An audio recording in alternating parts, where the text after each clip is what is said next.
Hello students, कैसे हैं आप सभी। ये क्लास 10th की वीडियो है चैप्टर नंबर 3 के लिए NCERT pair of linear equation two variable. बहुत ही स्कोरिंग चैप्टर है, बहुत ही इम्पॉर्टेंट चैप्टर है। पूरा शेप देती है आप जो पढ़ते हैं उसको, जिस तरीके से आप प्रिपेयर करते हैं, जिस तरीके से इक्वेशंस फॉर्म करते हैं, उसका बहुत इफेक्ट पड़ता है आपकी स्टडीज़ के ऊपर। जो भी आप 10th हो, 11th हो, 12th हो, वो अंडरस्टैंडिंग आपके साथ चलती है। तो इस चैप्टर को बहुत ही ज़्यादा ध्यान से पढ़ना है। इक्वेशंस फॉर्म करनी आपको आनी चाहिए, जो आती भी होंगी आपको पहले से, बट यहाँ पे हम पूरी तरीके से बेसिक लेके चलेंगे और स्टार्टिंग से सिखाएंगे। पहले आपने सीखा हो या ना सीखा हो, यहाँ से आपको प्रॉब्लम नहीं होगी। तो चलिए स्टार्ट करते हैं। पहले मीनिंग के ऊपर चलते हैं। सबसे पहला वर्ड है चैप्टर में जो इस्तेमाल हो रहा है वो है पेयर। पेयर हम सभी जानते हैं, जैसे स्लीपर्स के पेयर होते हैं, शूज के पेयर्स होते हैं। तो पेयर मतलब होता है कोई भी चीज़ जब जोड़े में मिले, टू। लीनियर, क्लास 9th में डिग्री पढ़ी होगी आपने और वहाँ पे बताया गया था जिसकी डिग्री 1 होती है वो लीनियर होता है। तो यहाँ पे भी यही है, डिग्री कितनी, 1। इट मीन्स कि जो भी वेरिएबल इस्तेमाल हो रहे होंगे उनकी जो हाईएस्ट पावर है वो कितनी होगी, 1 होगी। यानी कि लीनियर इक्वेशन। अब आता है इक्वेशन। इक्वेशंस कोई भी वो स्टेटमेंट होता है जिसमें इक्वालिटी का मार्क होता है, something is equal to something. ठीक है, जैसे ax is equal to B, तो ये एक इक्वेशन है। अब टू वेरिएबल है या नहीं है, यह इस पे अभी हम बात नहीं कर रहे हैं। इसके बाद वेरिएबल्स आप जानते हैं, वेरिएबल्स वो होते हैं जिनकी वैल्यूज़ फिक्स नहीं होती है, अलग अलग स्टेटमेंट में उनकी वैल्यू अलग अलग हो सकती है। इनको हम लेटर से रिप्रेजेंट करते हैं, A B C whatever X Y Z. जब भी कोई अगर इनमें से एज अ कांस्टेंट इस्तेमाल होता है तो वहाँ पे मेंशन करना होता है कि ये क्या है, कांस्टेंट है। ठीक है, तो पहले हमने पूरे इस चैप्टर की जो मीनिंग है उसको क्लियर किया कि पेयर मतलब टू इक्वेशंस गिवन होंगी, लीनियर होंगी, वो उनकी डिग्री 1 होगी। इक्वेशंस होंगी, ऑब्वियसली इक्वालिटी का साइन होगी, और टू वेरिएबल्स की, यानी कि दो इक्वेशंस होंगी जिनमें टू वेरिएबल्स होंगे। ठीक है, कुछ एग्जांपल देखते हैं। जैसे 2x + 3y = 4। चेक करके देखो कितने वेरिएबल्स हैं, एक्स वाई, डिग्री कितनी है इस पे, 1 1। ठीक है, इक्वेशन है, हाँ जी, इक्वालिटी का साइन कंटेन करता है तो इक्वेशन है। इसका मतलब क्या है, ये लीनियर इक्वेशन है, वो भी कितनी, 2 वेरिएबल में। ठीक है, क्या ये लीनियर इक्वेशन है, अभी नहीं है, पर मैं इसको बना सकता हूँ 0y। ठीक है, तो अगर 1 वेरिएबल भी है तो उसमें 0y लगा के 2 वेरिएबल बनाया जा सकता है। क्लास 9th में एक रिप्रेजेंटेशन का आपने चैप्टर पढ़ा है। ठीक है, उस एक्सरसाइज में आपने 1 वेरिएबल वाले इक्वेशन को एज अ 2 वेरिएबल रिप्रेजेंट किया है, तो उसका बेनिफिट आपको यहाँ मिलेगा। 0x 0y लेके हम कर सकते हैं। तो बेसिक ये है। ठीक है, इसके बाद जो बेसिकली हम जो रिप्रेजेंट करेंगे इक्वेशन को वो हम अभी करते हैं। इसको देखिए पहले आप। Now general form of linear equation. General form of linear equation,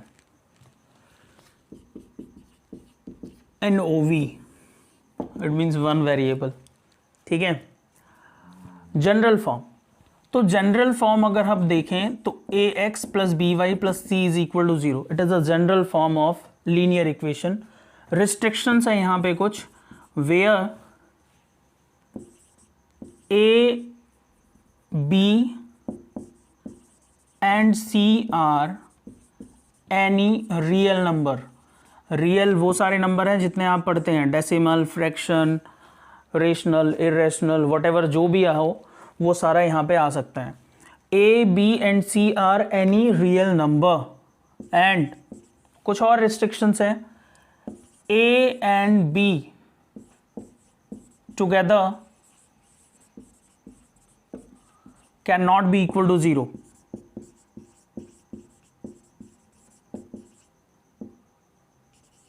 it means कि दोनों एक साथ 0 के इक्वल नहीं हो सकते। एक हो चल जाएगा, मतलब a 0 हो जाए कोई फर्क नहीं पड़ता, b 0 हो जाए अकेला कोई फर्क नहीं पड़ता। समझ में आ रही बात? दोनों एक साथ कभी 0 के इक्वल नहीं होंगे, क्योंकि अगर दोनों एक साथ 0 के इक्वल हो गए तो क्या होगा देखते हैं। देखो 0x 0y plus c is equal to 0, 0 into X 0, 0 into Y 0, 0 plus something is equal to something, c is equal to 0। क्या अब ये कोई वेरिएबल है इसमें? कैसे पता लीनियर इक्वेशन है या नहीं है? ये तो एक कांस्टेंट हो गया। इक्वेशन है बट टू वेरिएबल नहीं है। ठीक है, समझ आ रही है बात क्या कह रहा हूं? तो ये general form of linear equation है। एक और रेस्ट्रिक्शन है, इसी रेस्ट्रिक्शन को मेंटेन करने के लिए वहां ये कहा जाता है that A square plus B square can not be equal to 0, इसी रेशियो को मेंटेन करने के लिए। तो आप इस चीज को बहुत अच्छे से देखें, इस इक्वेशन को देख लें, जनरल फॉर्म समझ लें अच्छे से, फिर कुछ एग्जाम्पल देखें इसके। जैसे अभी मैंने पिछले क्वेश्चन में ही आपको बताया 2x plus 4y plus 5 is equal to 0, 4x is equal to 7। देखो यहाँ पे y वाला टर्म नहीं है, बट हम बना सकते हैं। कैसे बना सकते हैं? 0y, ठीक है। 3y इज इक्वल टू 5, इसे भी बना सकते हैं। कैसे? 0x plus 3y is equal to 5। Confirm है? ठीक है, नोट कर लो इसको। अब हमें समझना है solution of linear equation. Solution of linear equation के भाई सॉल्यूशन क्या होता है? सॉल्यूशन को समझाने के लिए हमें एक ग्राफ ड्रॉ करना पड़ेगा। वो ग्राफ जो आपने क्लास 9th में ड्रॉ किया था, मैं एक लीनियर इक्वेशन लिख रहा हूं, ठीक है, उसका हम ग्राफ ड्रॉ करना सीखेंगे। बहुत ही सिंपल है, कोई इश्यू नहीं है। 2x plus 4y is equal to let's say 10 कर लेते हैं, ठीक है। और इसका ग्राफिकल रिप्रेजेंटेशन करना है। बॉक्स बनाते हैं, एक सीखा है आप सब ने, here x here y। x के प्लेस पे 0 पुट करिए 2 multiply 0 4y is equal to 10, 2 into 0 0, 4y is equal to 10 and y is equal to 10 upon 4, और ये हो जाएगा 2.5। ट्राई किया करो डेसिमल के एक पॉइंट तक कट जाए, कोई फर्क नहीं पड़ता, डेसिमल के बाद 2 प्लेसेस नहीं जाने चाहिए। तो आपने x के प्लेस पे 0 रखा और y की वैल्यू आ गई 2.5। नेक्स्ट देखो, सिमिलर वे में एक बार y के इक्वल पे 0 रखो, 2x plus 4 into 0 is equal to 10, ठीक है। 2x is equal to 10 and x is equal to, multiply में इधर आके डिवीजन में आ जाएगा, कितनी आ गई वैल्यू? 5, ठीक है। अब इस 5 को आप यहाँ पुट करिए, यहाँ 0 पुट किया आपने, यहाँ 5 पुट किया, कोई प्रॉब्लम नहीं। लीनियर इक्वेशन x के प्लेस पे 0 रखा, 2 मल्टीप्लाई 0 0 हो गया, 4y 4 मल्टीप्लाई में था, इधर जाके डिवीजन में चला गया। Similarly 4 into 0 0, 0 plus anything is equal to anything, 2x plus is equal to 10, x की वैल्यू हो गई 10/2 इज इक्वल टू 5। अब आप एक काम करो, इसका ग्राफिकल रिप्रेजेंटेशन जो आपने क्लास 9th में सीखा था, उसी रिप्रेजेंटेशन को यहाँ पे मैं करके दिखा रहा हूँ आपको, ठीक है। ये ओरिजिन है और ये एक्स एक्सिस है, ये negative X axis, Y axis, ये पॉजिटिव वाई एक्सिस, ठीक है। अब इसके पॉइंट्स ले लो आप, स्केल बता देना, यहाँ पे मैं 1 1 ले रहा हूँ, 1 2 3। आप लोगों के पास ग्राफ सीट होगी, हमेशा ग्राफ को ग्राफ सीट पे ड्रॉ करना चाहिए। तो ग्राफ की कॉपी ले लीजिए आप लोग, पूरी शीट ले लीजिए, 1 2 शीट नहीं, पूरी शीट, और उसी पे प्रैक्टिस करिए, अभी बहुत ज़रूरत पड़ेगी इसकी, ठीक है। y की वैल्यूज पुट करते हैं 1 2 3 4 5, ठीक है। फर्स्ट पॉइंट ऑब्जर्व करो, x की वैल्यू 0 एंड y की वैल्यू 2.5, यानी कि x की तो देखनी ही नहीं है, y की वैल्यू 2.5, 2 यहाँ है 3 यहाँ है, तो आपके पास ग्राफ सीट में जो डार्क लाइन होती है वो होती है 2.5, ठीक है। एक पॉइंट तो ये हो गया। अब दूसरा देखो क्या पॉइंट आ रहा है, x की वैल्यू 5 और y की देखनी नहीं, क्योंकि 0 है, 0 में ऊपर नीचे जाना नहीं है, x की वैल्यू 5, ये रही। तो ये पॉइंट है और एक ये पॉइंट है, इनको स्केल से ज्वाइन करते हुए एक स्ट्रेट लाइन ड्रॉ कर दो, जो इन दोनों पॉइंट्स के थ्रू पास आउट होनी चाहिए, ओके, ठीक है। अब आप चेक करो बहुत ध्यान से, ये पॉइंट है, इस पॉइंट का नाम है 0, कोऑर्डिनेट्स हैं इसके 0,2.5 और इसके हैं 5,0। ठीक है, ये जो दोनों पॉइंट्स हमने लिए, ये दोनों पॉइंट्स इस लाइन के ऊपर आ रहे हैं। बहुत ध्यान से देखो, आ रहे या नहीं आ रहे? आ रहे हैं। सिमिलरली यहां भी कोई पॉइंट होगा जिसका x कोऑर्डिनेट देख सकते हो, जिसका y कोऑर्डिनेट देख सकते हो। सिमिलरली यहां भी कोई पॉइंट होगा, है ना। सिमिलरली यहां भी कोई पॉइंट होगा। तो क्या हम ये कह सकते हैं कि इस लाइन के ऊपर जितने भी पॉइंट्स हैं वो सारे के सारे क्या होंगे? सॉल्यूशन होंगे। तो सॉल्यूशन क्या है? सॉल्यूशन वो दो वेरिएबल्स हैं, ठीक है, जो किसी भी लाइन के ग्राफ पे सिचुएटेड होते हैं, किसी की भी लाइन के ग्राफ पे स्थित होते हैं। ठीक है, अब मेरी बात ध्यान से समझो कि इस लाइन पे कितने पॉइंट्स होते हैं? एक लाइन कितने पॉइंट से मिलकर बनी होती है? इन्फिनिटी। तो क्लियर है, एक इक्वेशन, अगर एक ही इक्वेशन का ग्राफ हम ड्रॉ करें तो एक सिंगल लीनियर इक्वेशन के कितने सॉल्यूशन होते हैं? इन्फिनिटी सॉल्यूशंस होते हैं। 9th में पढ़ा है आपने। तो इसमें कितने पॉइंट्स होंगे? इन्फिनिटी पॉइंट्स होंगे। तो क्या है सॉल्यूशन? सॉल्यूशन वो पॉइंट है जो जितने भी सारे पॉइंट्स एक लाइन पे सिचुएटेड होते हैं उसको हम सॉल्यूशन कहते हैं। यानी कि वो सारे पॉइंट जो इस लाइन को सेटिस्फाइड करते हैं उसको सॉल्यूशन करते हैं। ठीक है, पहले इतना नोट करो, फिर डेफिनेशन लिखवाते हैं। Solution of a linear equation कहता है any point X Y of linear equation two variable is called a solution of it. यानी कि किसी भी पॉइंट को आप सॉल्यूशन कब बोलोगे? जब वो पॉइंट उसी लाइन पे सिचुएटेड हो। इसका मतलब कि हर एक पॉइंट जो हम ले रहे हैं उसके कॉरेस्पॉन्डिंग लाइन पे एक पॉइंट मिलना चाहिए। और इसका वाइस वर्सा भी है कि अगर आप यहां भी ले रहे हो, ठीक है, यहां कोई पॉइंट मिल रहा है तो इसके कॉरेस्पॉन्डिंग कोई पॉइंट मिलना चाहिए, तभी इस पॉइंट को हम सॉल्यूशन कहेंगे। And in general way solution वो पॉइंट होता है जो इक्वेशन को सेटिस्फाइड करे, जो इक्वेशन को सेटिस्फाइड करे। बिल्कुल क्लियर कट वर्ड्स में बता रहा हूं मैं आपको। सॉल्यूशन वो पॉइंट है, वो कोऑर्डिनेट्स हैं, वो पॉइंट्स हैं जो उस इक्वेशन को सेटिस्फाइड करते हैं, उन वेरिएबल्स की वैल्यूज है जो उसको सेटिस्फाइड करते हैं। ठीक है, नोट करो। अब हम सोचते हैं कि कितनी तरीके की लाइंस पॉसिबल है। एक इक्वेशन है तो उसकी एक स्ट्रेट लाइन बन रही है, दूसरी इक्वेशन है तो 2 स्ट्रेट लाइन बनेगी। अगर 3 इक्वेशंस ले लें एक साथ तो हम 3 स्ट्रेट लाइंस बनेंगी, है ना। तो हम 2 पेयर, क्योंकि पेयर पे बात करें हम, तो हम पेयर ऑफ लाइंस पे डिस्कस करते हैं। अभी थोड़ा सोच के देखो आप कि अगर 2 लाइंस ड्रॉ करनी है आपको, ठीक है, 2 लाइंस हैं जिनको हमको ड्रॉ करनी है, तो आप किस तरीके से ड्रॉ करते हो? या तो वो कहीं एक दूसरे को काटेंगी, फर्स्ट टाइप। सेकेंड टाइप, या फिर वो एक दूसरे को बिल्कुल नहीं काटेंगी इस सिचुएशन में। ठीक है, थर्ड टाइप ऐसा हो सकता है कि एक लाइन के ऊपर ही आपने दूसरी लाइन ड्रॉ कर दी हो। सिर्फ 3 तरीके की तो लाइन हो सकती है। इस तरीके की जो लाइन होती है, इस तरीके की लाइन को कहते हैं intersecting line.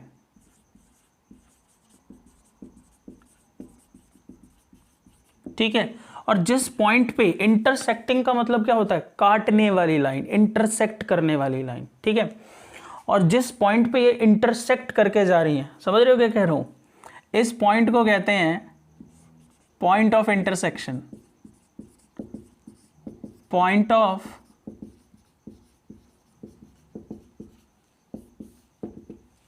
Intersection.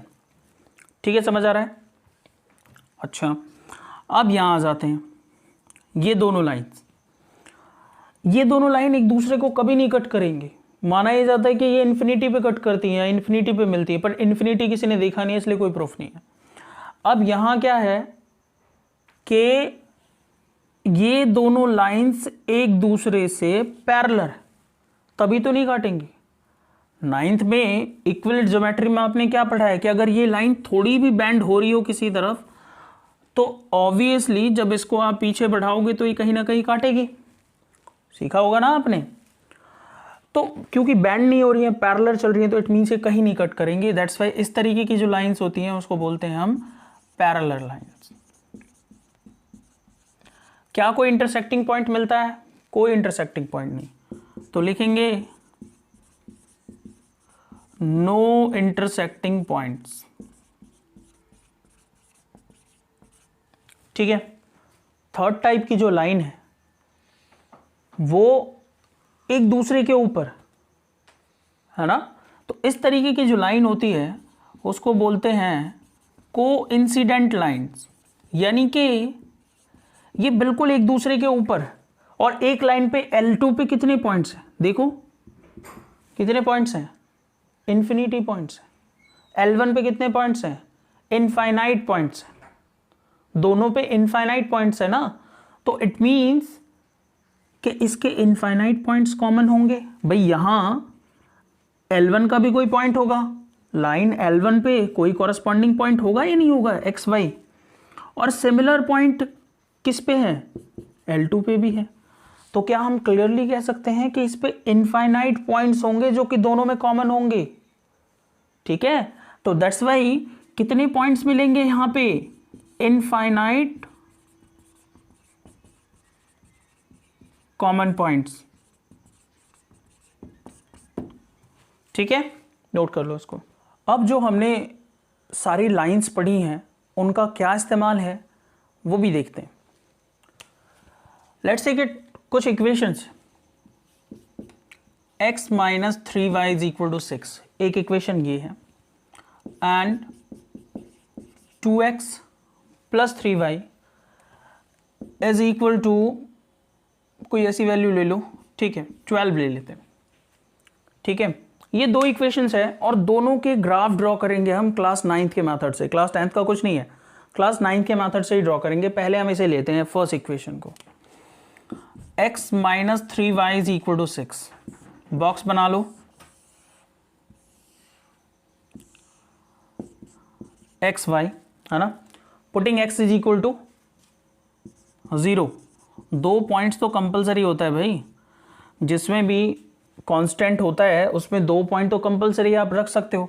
Putting x is equal to 0, 0 put कर दो बेटा, 0 minus 3y is equal to 6, 0 का कोई फर्क नहीं पड़ता, इन दोनों इक्वेशंस के बीच मल्टीप्लीकेशन है, नीचे चला जाएगा 6 अपॉन माइनस 3, कितना आ गया -2। ठीक है, नाउ y के प्लेस पे 0 पुट कर दो, putting y is equal to 0 put करो, x minus 3 multiply 0 is equal to 6, 3 multiply 0 0। ठीक है, what we have, x is equal to 6, तो ये हो गया आपका y के प्लेस पे 0 एंड x के प्लेस पे 6, फर्स्ट के निकाल लिया आपने। ठीक है, अब एक काम करते हैं सेकंड वाले का भी निकाल लेते हैं, फिर दोनों को एक साथ ग्राफ पे रिप्रेजेंट करके देखेंगे। देखो सेकंड वाले को, 2x plus 3y is equal to 12,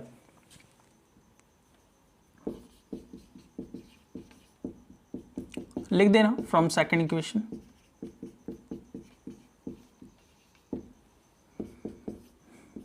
ये फर्स्ट और सेकंड। ठीक है, बॉक्स बना लो सिमिलरली,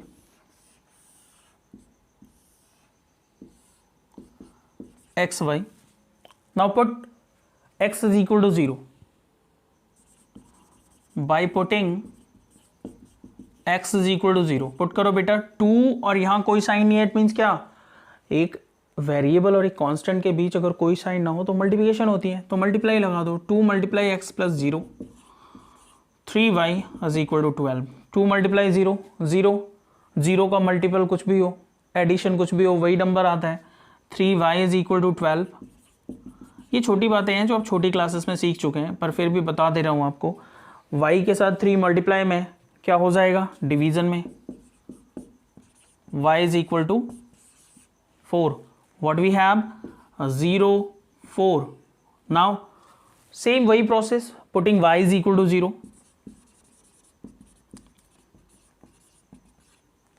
पुट कर दो 2x plus 3 into 0 is equal to 12, equation में y के प्लेस पे 0 पुट कर रहे हैं, समझ आ रही है ना,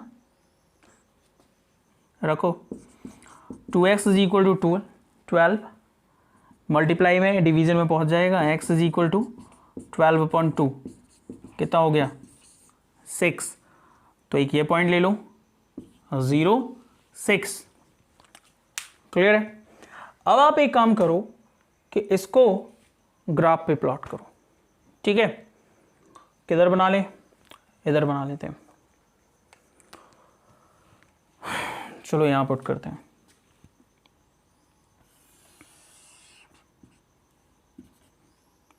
ग्राफ खींचना आता होगा आप लोगों को, अगर नहीं आता तो फिर सीख लीजिए।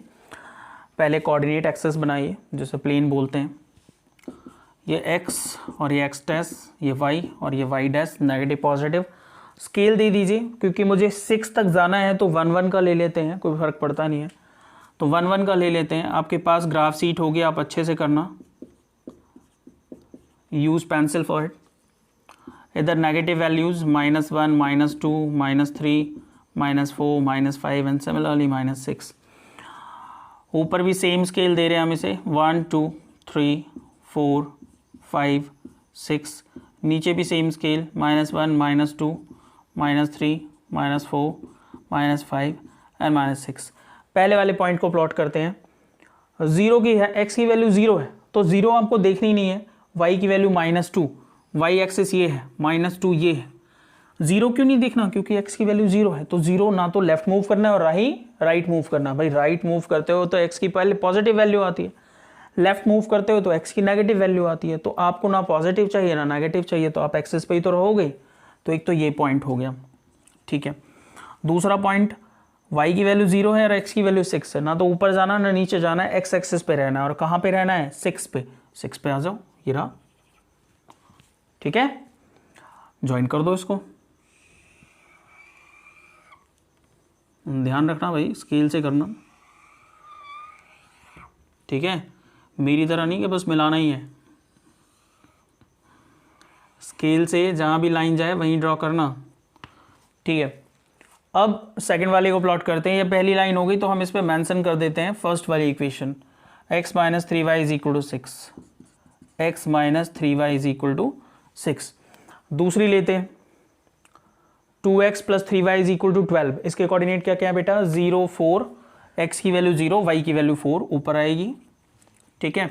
सेकंड देखिए क्या वैल्यू है, 6, 0, x की वैल्यू 6 और y की 0, तो x की वैल्यू 6 और y की वैल्यू 0। बहुत कुछ समझ में आ जाएगा यहां से। अब आप ध्यान से देखो तो दोनों इक्वेशंस किसी एक कॉमन पॉइंट से पास हो रही हैं। कितने कॉमन पॉइंट से पास हो रही हैं, एक कॉमन पॉइंट से पास हो रही हैं। तो ये जो कॉमन पॉइंट है ना, दोनों इक्वेशंस के ग्राफ का, जो लाइन ग्राफ ड्रॉ करी है, दोनों इक्वेशंस के ग्राफ का एक कॉमन पॉइंट है। ये जो कॉमन पॉइंट है यही इंटरसेक्टिंग पॉइंट है, और जो इंटरसेक्टिंग पॉइंट होता है वही सॉल्यूशन होता है। और जितने इंटरसेक्टिंग पॉइंट होते हैं वही सॉल्यूशन होते हैं, उतने ही सॉल्यूशन होते हैं। कंफर्म हो रहा है, जितने इंटरसेक्टिंग पॉइंट उतने ही सॉल्यूशन। कितने इंटरसेक्टिंग पॉइंट पॉसिबल है, ये इधर दूर हट रही है लाइन, उधर भी दूर हट रही है। इट मींस एक सिंगल पॉइंट अवेलेबल है हमारे पास, है ना। तो that's why one intersecting point है, दैट्स वाई यूनिक सॉल्यूशन, यानी कि वन सॉल्यूशन है। कंफर्म हो गया। तो जो भी पॉइंट दोनों की लाइन पे कॉमन पॉइंट होते हैं उनको हम क्या बोलते हैं, सॉल्यूशन बोलते हैं। तो इस मेथड को बोलते हैं हम finding the solution of given equations by graphical method, by graphical method, ठीक है। तो ध्यान से समझो, अच्छे से सारे पॉइंट्स को क्लियर करो, बना के देखो, ठीक है। उसके बाद कोई भी डाउट हो कमेंट करो, बताओ, थोड़ा लाइक सब्सक्राइब भी कर देना इसको, ठीक है। दोस्तों से भी शेयर कर लो, दूसरों का भी भला हो जाने दो थोड़ा। तो फटाफट इसको नोट कर लो। नेक्स्ट टॉपिक है फॉर्मेशन ऑफ इक्वेशंस। बहुत इंपॉर्टेंट है, पूरी एक्सरसाइज इसी पे बेस्ड है। और पूरी एक्सरसाइज क्या, 4th chapter, 3rd chapter, 5th chapter, सब इक्वेशंस पे ही बेस्ड हैं। अलग अलग तरीके की इक्वेशंस, उसमें वर्ड प्रॉब्लम्स हैं। उन वर्ड प्रॉब्लम्स में सबसे इंपॉर्टेंट क्या है कि पहले आपको एल्जेब्रिक एक्सप्रेशंस बनाने आते हो, ठीक है। तो equation of formation of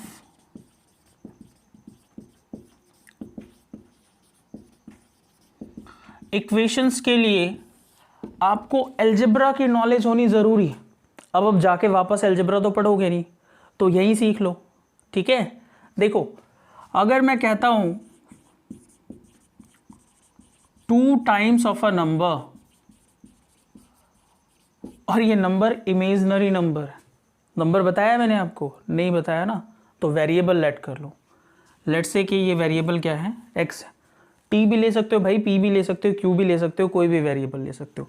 2 times जहां भी इंट्रोड्यूस होता है वो मल्टीप्लिकेशन के लिए होता है, तो 2 मल्टीप्लाई x 2x। अलजेब्रा में जहां भी कांस्टेंट और वेरिएबल साथ में लिखे हुए हो, कोई साइन ना हो, इसका मतलब वो मल्टीप्लिकेशन में है, ठीक है। सेम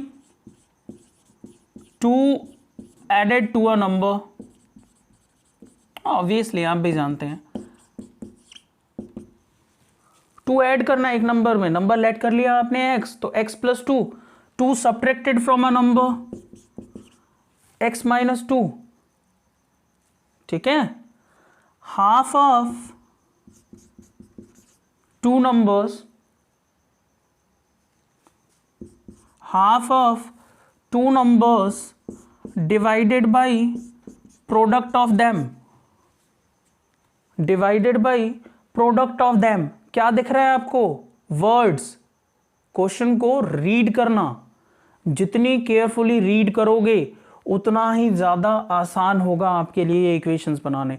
बहुत इजी कॉन्सेप्ट रहते हैं और बच्चे सबसे ज़्यादा परेशान रहते हैं। आप पिछले कोई से भी एग्ज़ाम का पेपर उठा के देख लेना बोर्ड का, आपको 6 मार्क का क्वेश्चन आपको 5 मार्क का आप मिलेंगे, आपको इस तरीके के क्वेश्चन मिलेंगे जो इक्वेशंस के हैं, जिनमें इक्वेशन फॉर्म करनी है। क्लियर है? तो बेहतर है कि हम इनको बेसिक्स से लेके चलें, अपने अंदर वीकनेस ना रहने दें और समझ लें अच्छे से।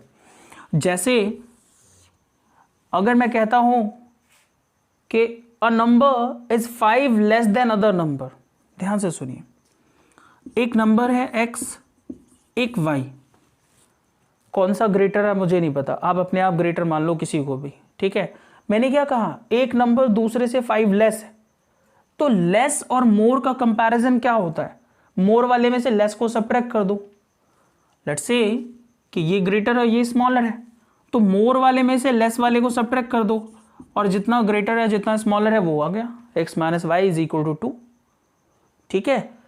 दूसरा मेथड क्या? एक तरफ छोटी क्वांटिटी, एक तरफ बड़ी क्वांटिटी, जो भी हो भाई। 2 बैलेंसिंग मेथड आपको अलजेब्रा में सिखाया गया होगा। बैलेंसिंग, ये वेट तराजू है, इस तरीके से, इस तराजू पे, ठीक है, इधर एक मोटे आदमी को बिठाया गया, इधर एक पतले आदमी को बिठाया गया, और आपको काम है कि आप इसको बैलेंस करना चाहते हैं। तो कैसे बैलेंस करोगे? ये जो पतला आदमी है इस तरफ कुछ वेट डाल के बैलेंस करोगे, यही बात है ना। किसी आदमी के ऊपर कमेंट नहीं करा, ध्यान से देखो, ये x और ये y है, x मोटा है, बड़ा है, और y पतला है, आप बैलेंस करो इसे। तो कैसे करोगे? ये पूछोगे सर कितना ज़्यादा है, कितना मोटा है? मैं कह रहा हूँ ये 2 ज़्यादा है, तो आप क्या करोगे? ये बैलेंसिंग जो है ये इक्वालिटी का काम करती है। x is equal to y plus 2, बन गई इक्वेशन। या फिर आप क्या करोगे? मैंने कहा सर कितना है ये, मैंने कहा आपसे कि ये इसका डबल है, तो आपने क्या किया? x is equal to Y.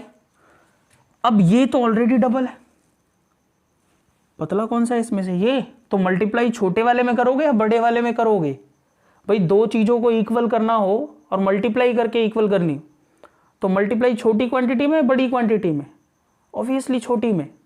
तो मल्टीप्लाई छोटी क्वांटिटी में, डिवीज़न बड़ी क्वांटिटी में इक्वालिटी के लिए, एडिशन स्मॉलर क्वांटिटी में, सब्ट्रैक्शन ग्रेटर क्वांटिटी में। ये बेसिक फंडे याद रखो, किसी एक क्वेश्चन में भी प्रॉब्लम नहीं होगी, ठीक है।